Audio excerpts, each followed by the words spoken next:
Hey everyone, it's Hope Yoder with Embellish, and I want to show you a cool feature in Embellish Maker. When you first open Embellish Maker, you can have a nice blank empty screen by closing down all of these arrows. So I've got a nice clean palette, and I'm here in my hotel room on the 26th of October at an Embellish event at SoTech in Evansville, Indiana. So I'm making this video for all you awesome people who attended the event. The first thing I'm going to do is I'm going to come under File and then Open, and I'm going to work with the same penguin that we've been working with on our winter table runner, and this is from my Therapy Pack embroidery collection. I want to make sure over in the right corner that I select Convert to Outlines. This is going to open the design and allow me to convert it to mylar or chenille or create an outline and do lots of fun stuff. So I have checked Convert to Outlines, and then I am going to open the design. And for those of you who are not attending the event, who may be watching the video, this is the project that we're making, the winter table runner. And if you, let me zoom in so you can see that really cute and adorable penguin. Isn't he so fun and fluffy? And so we converted his body to chenille in one click. So here's the Therapy Pack penguin. And so what I want to do is I want to find the placement line for the body over in the sequence view, and color 1 is the applique placement line. So I have it selected, and then I'll open up all my fun tools over here, and under Convert I'm going to scroll down, and here I have my one-click chenille or my one-click mylar. So let's go ahead and select chenille. One click, I am done. So this is what it looks like. And back to my photograph, when I stitch it out, I'm going to create columns, and you can look on hopeyoder.com under Embellish or on the RNK Club to find and see a video on how to sew and embroider the Embellish. But down in the lower left, there's the slow redraw, and I would stitch the placement line, and at this point, I would lay down my fabric that I've either going to cut with scissors or a digital cutter. And we've used the foolproof repositionable webbing from Embellish. It's a new permanent fuse webbing that has a light, sticky, water-soluble coating. And in the event, I know we sold out of this. You guys love it. So we've tacked down the placement line for the applique, and then we lay 3 layers of cotton fabric on top to stitch the channels. And we'll go on to finish stitching. So that's to show you how we are going to create or convert any design that we own into automatic chenille. All right, so I've done that, and now let me zoom out, and we're going to create a quilt block and kind of quilt around the penguin, not inside of it. So the first thing that I'm going to do is I'm going to come down. Well, first thing we'll do is we'll create a box, but I want to create an outline, and to find the outline I'm going to be in the Modify tab on the left, and here is my outline. So I'm going to select my design, and now this is highlighted. Notice before, if I don't have the design selected, I'm not able to do anything here. So I'm going to select the design, and I am using an exclusive feature from Craft and Cut software. And the reason I can tell you this is a Craft and Cut feature that's unlocked because I do own both programs, and there's a little letter N for Craft and Cut. And so because I own both, Embellish Maker installs Craft and Cut inside of the program if you own both. So I'm going to create an outline around the penguin. And I'm going to put, let's see, we'll just do one ripple or one repeat. This is like an echo quilting. And you can have the spacing whatever you want. And we're just going to do an outline like that. So let me zoom in so you can see that. So if I was a long arm quilter, this would be like quilting around the embroidery, making sure that the beautiful fill stitches or the stippling or the motif stitches don't go inside of the penguin. All right, so we've created an artwork outline. It's not stitches yet, only the penguin is. Then I'm going to make a quilt block. And so we'll select this square artwork tool, and I'm just going to draw any size of a square, and I'll click here and just make the square a different color. We'll do brown. And in the properties view, I have the box selected. I'm going to want this to be about a 5 by 5 block. So that's about 100, let's see, we'll go down here and we'll just say 5 by 5, and then we need to apply it. And so I've got my 5 by 5 block. Now I don't remember if I grouped the penguin, so let me take and group the penguin. Now as a shortcut, I can select everything by dragging a box around it with my mouse, or I can select Control and the letter A to select everything on my keyboard. And then I want to center it. And in order to do that, I'm going to go to the Align tab on the left. And here's my center.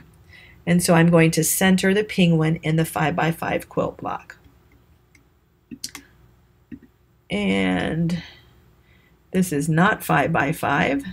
If you notice that too, yay you. I'm just noticing, not quite 5 by 5, so let me change that.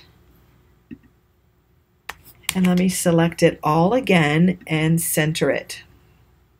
All right, so now I have my stitches of my penguin, the artwork outline around it, and an artwork quilt block.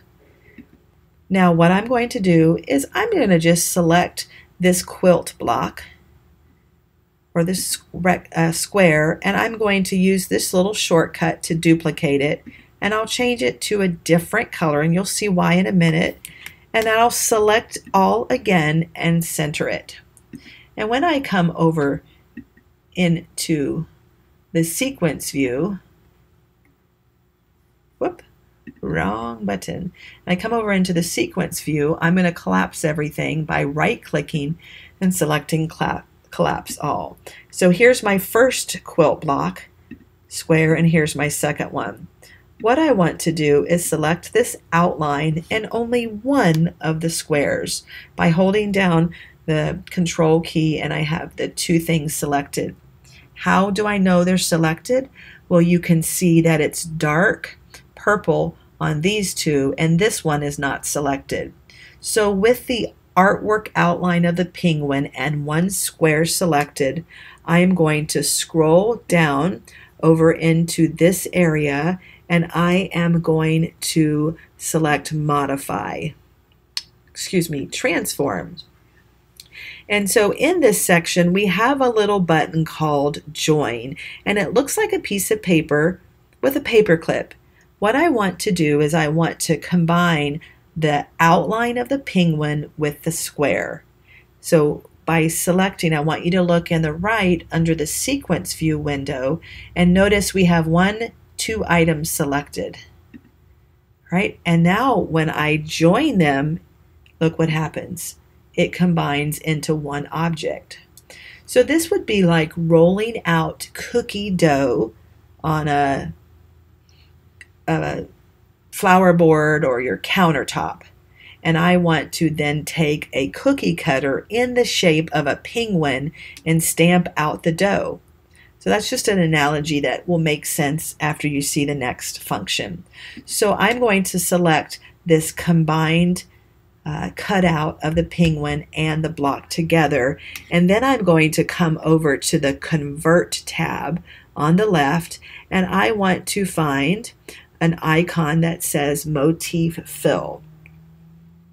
And when I select that, it's going to give me a really cool decorative quilting motif. This would be like you going to the long arm quilter and saying, hey, I want to pay you to stipple or to quilt a fancy design around my penguin. but please don't quilt over the penguin, just outline it. And so here I go.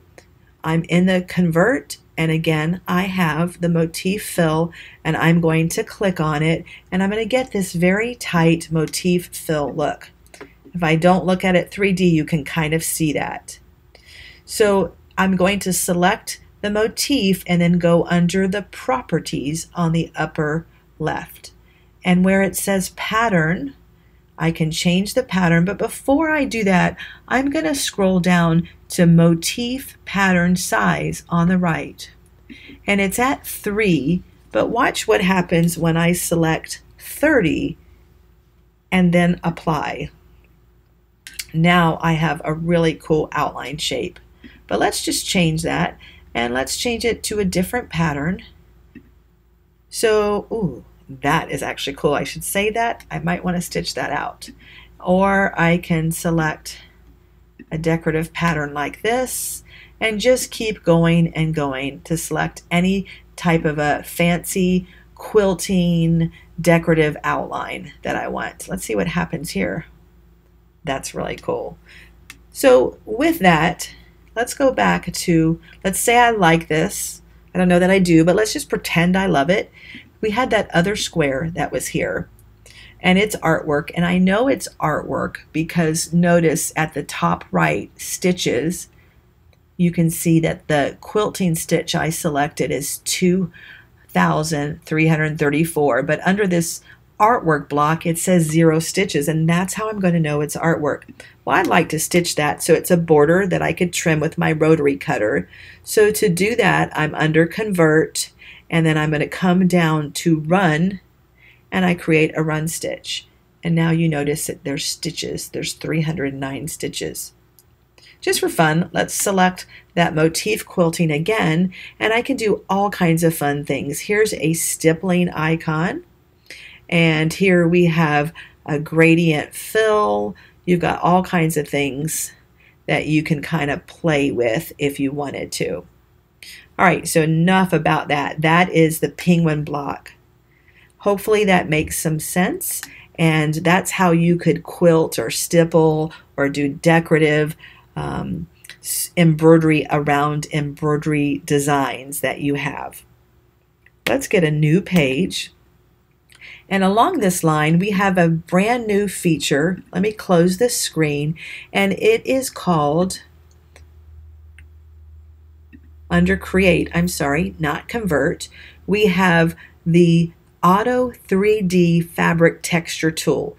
Now, I just showed you, if you were going to embroider a design that you own, how to do decorative motif quilting around the design and not go underneath it.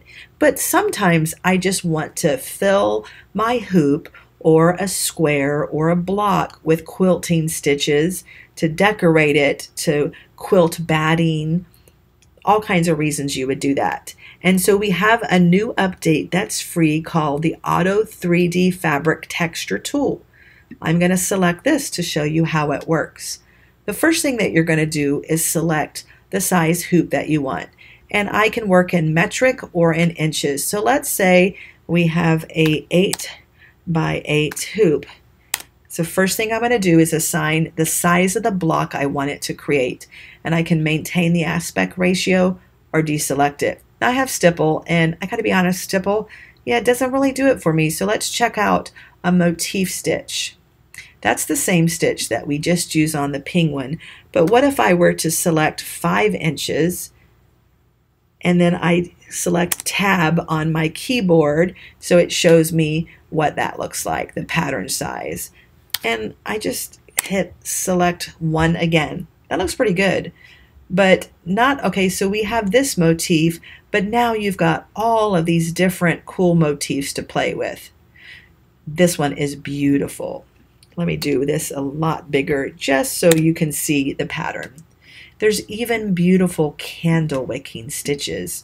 If you know what candle wicking stitches are, they're pretty cool. Now that I can see with beautiful R&K metallic thread on velvet.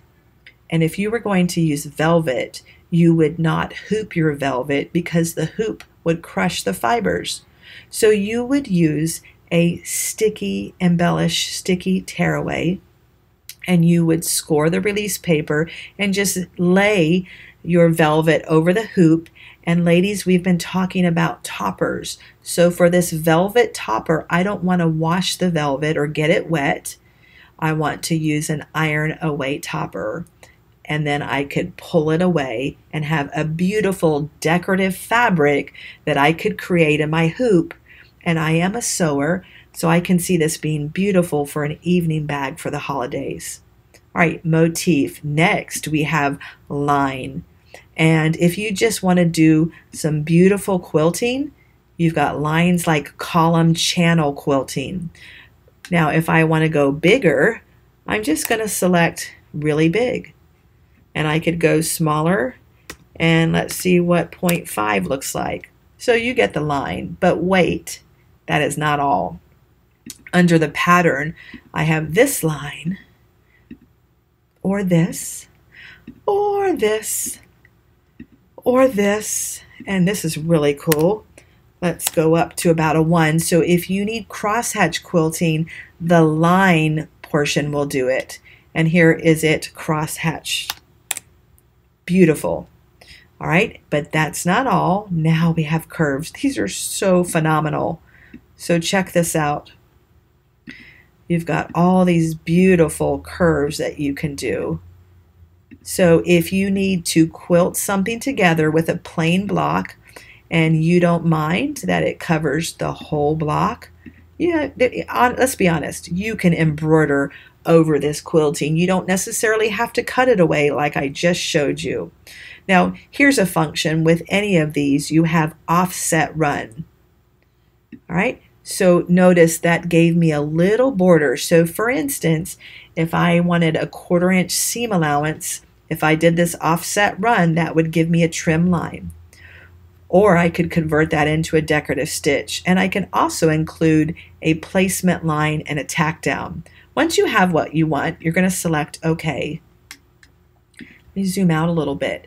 And over in the sequence view, I have the outline. And so for this outline, I can now convert it into rhinestones. If I own Craft and Cut, I have that feature in here. Or I could convert it to a satin stitch. Or I could convert it into a run stitch. In the run stitch, I could also change it to a double run or a motif stitch. So let's find that beautiful candle wicking stitch in here. And here we go. And let's select apply. And then you can see, let's zoom in and we'll zoom over and you can see this candle wicking stitch. So in this case, I would have my placement line on Embellish Soft Cutaway, and then I would lay down my fabric fused with a premium fusible batting. This would tack it down.